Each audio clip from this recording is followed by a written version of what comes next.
Good evening. I'm Lieutenant Joseph Marquez. In the next several minutes, I am going to read to you an emergency communique from Admiral Tony Raymond. As you already know, Admiral Tony Raymond is the co-writer, producer, and director of the internationally acclaimed podcast, Star Trek Outpost. Admiral Raymond writes, at 700 hours this morning, Starfleet Command received a distress call from the starship Trekkie. The starship communicated in its beacon that it had been attacked by Coach Ron Milhorn of the USS KMTS. Identification tag of NCC KMTS.com 99.1, the best country in Garfield and Eagle counties. Coach Ron attacked the Trekkie just because its crew of 500 believed that Star Trek II, The Wrath of Khan, is the best movie Earth has ever created. Coach Ron told the Trekkies, including Lieutenant Commander Marquez, that we need to get out more, and that Star Trek II was nothing more than a cheesy movie with bad acting, pitting T.J. Hooker and the former Chrysler Cordoba pitchman against each other for close-ups. I helped Admiral Raymond put together the following talking points that we are deploying immediately as return fire at the Coach and the Starship KMTS. You're wrong, Coach Ron. Is it a coincidence that your name is embedded in the name Wrong? I think not. Star Trek II is considered to be one of the best films of the Star Trek series, and it is credited with creating substantial renewed interest in the franchise. James Horner of Titanic, Avatar, and Field of Dreams fame composed the stellar score to the movie, and by doing so, this score put him on the map, and James Horner was recognized at the 1983 Academy Awards, Ron. Bet you didn't know that. Roger Ebert in TV Guide Reviews back in 1982 commended Star Trek II for its well-handled scene of Captain Spock dying in front of his best friend of radiation poisoning.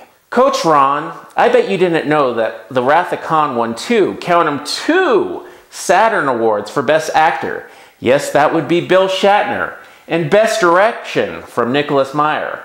The Wrath of Khan, my dear friend Ron, also almost got the 1983 Hugo Award for the Best Dramatic Presentation, just missing out because it was competing against Blade Runner. Emmy Award-winning and Screen Actors Guild Lifetime Achievement winner Ricardo Montalban elevated Star Trek II immensely with outstanding acting, and the film was among the late actor's proudest works. So why don't you put that on the vinyl seats of your Honda Civic and smoke it, Coach Ron? In Star Trek II, People's Choice, Emmy, and Golden Globe award-winning actor Bill Shatner delivered the same quality he's given recently to such acclaimed TV shows as The Practice and Boston Legal. Perhaps T.J. Hooker was the low point of his career, but Ron, please don't oversimplify the quality of this celebrated Canadian, now Californian actor. Hey Coach, did you know that Star Trek II was Industrial Light and Magic's dress rehearsal for Star Wars: The Return of the Jedi?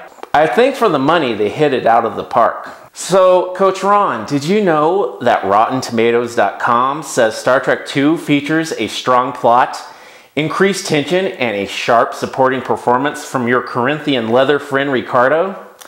Did you know that the New York Times wrote in 1982 about this movie that it was full of gadgets and fun, and on the terms of simple escapism, fantastically succeeds? Perhaps it's you, my friend Ron, that needs to get out and escape more. RealVills.net says Star Trek II was a marvelous example of entertainment. Admiral Tony Raymond writes, not only is Star Trek II concise and well plotted with the usual camaraderie among the Enterprise crew, it's got the best villain ever seen in the series. Yes, that would be your friend Ron, the late Corinthian leather pitchman Ricardo. Why don't you kick this dead man one more time, Ron? Admiral Raymond writes, Montalban is every bit as cunning as Kirk and clever as Spock, making a formidable foe. Admiral Raymond agrees with critics who say The Wrath of Khan is fun, spirited, and moving. Know how to have fun, Ron? I'm not sure that you do. Star Trek II is exciting, homey, clever, and funny. The movie ends with what may be the most genuinely tear-inducing scene in all the Star Trek lore, and it even poses a few philosophical concerns worthy of the old television series. Coach Ron, I doubt you know that Star Trek II was ranked in the top 12 of the best sequels ever made by EmpireOnline.com. And WorldsGreatestCritic.com gave the film 4.5 out of 5 stars, saying Khan rules. Does the coach rule? I'll leave that up to his listeners. Admiral Raymond recounts a critic saying, "The key to Star Trek II's success is far from just its action. This is one of the most character-driven episodes in any generation. Montalban and Shatner step up to the plate fantastically well at both their most frantic and their most dramatic. Khan is the quintessential cerebral bad guy. He's super smart, yet packed with hubris. He's tougher than rich Corinthian leather Ron, but he's obsessed and dangerous. Shatner delivers some great moments in this film, in times of quiet drama, loud action, and comedic excellence. That's not to mention the one truly tear-jerking scene that Shatner pulls off masterfully. The Wrath of Khan is one of the most visually stunning entries in the series of Trek movies, particularly on the big screen, when consideration is given that there is no CGI in this film. The special effects are miniatures, opticals, and virtually every trick in the Industrial Light and Magic book. The Nebula battle alone is breathtaking. Further on, this film, though a very Moby Dick-inspired sequel to a TV episode, comes off as very original. The direction and screenwriting of Nicholas Meyer is very fine. He balances the dramatic with the action-packed, the sorrowful with the comedic, and the cerebral with the fun. Star Trek II is often heralded as the best Trek, for good reason.